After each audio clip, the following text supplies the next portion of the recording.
ચાવી ભટજી મહારાજને સોંપી। 3 ઓક્ટોબર સુધી સૌરાષ્ટ્રમાં અતિભારે વરસાદની આગાહી।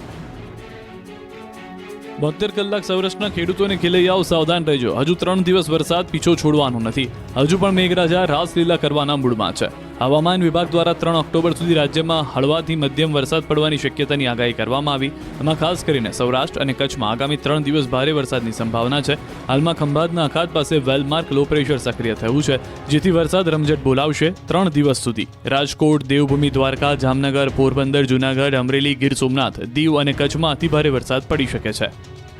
1 एंड 2 अक्टूबर को भी सौराष्ट्र कच्छ में हेवी रेनफॉल का वार्निंग दिया गया है आइसोलेटेड प्लेसेस में येलो वार्निंग के साथ। इसमें 1 अक्टूबर को जो डिस्ट्रिक्ट आ रहा है राजकोट, पोरबंदर, जूनागढ़, द्वारका, गिर सोमनाथ, दीव और कच्छ के लिए दिया गया है। और थंडरस्टॉर्म वार्निंग अभी गुजरात रीजन में अगले 2 दिन के लिए दिया गया है और सौराष्ट्र कच्छ में अगले 3 दिन के लिए दिया गया है। બોટાદના ગજરામાં ઘેલો નદી પરનો રમાઘાટ ડેમ ઓવરફ્લો। 2 દિવસથી પડતા વરસાદને પગલે બોટાદની નદીઓ અને ડેમ ઓવરફ્લો થયા છે। ત્યારે બોટાદના ગઢડામાં ઘેલો નદી પરનો રમાઘાટ ડેમ ઓવરફ્લો થયો। ચોમાસાની સિઝનમાં ચોથી વખત ડેમ થયો ઓવરફ્લો।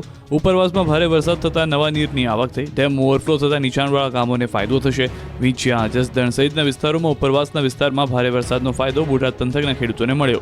ડેમ ઓવરફ્લો થતાં નીચાણવાળા ગામો અડતાળા, લાખણકા, ખોપાળા, ઉગામેડી સહિતના ગામોને પાણીનો લાભ મળશે। ગામના કોઝવે પર વરસાદી પાણી ફરી વળ્યા। નવરાત્રિના પર્વ નિમિત્તે માતાજીના નિવેદન માટે ગ્રામજનો જીવના જોખમે કોઝવે પરથી પસાર થઈ રહ્યા છે।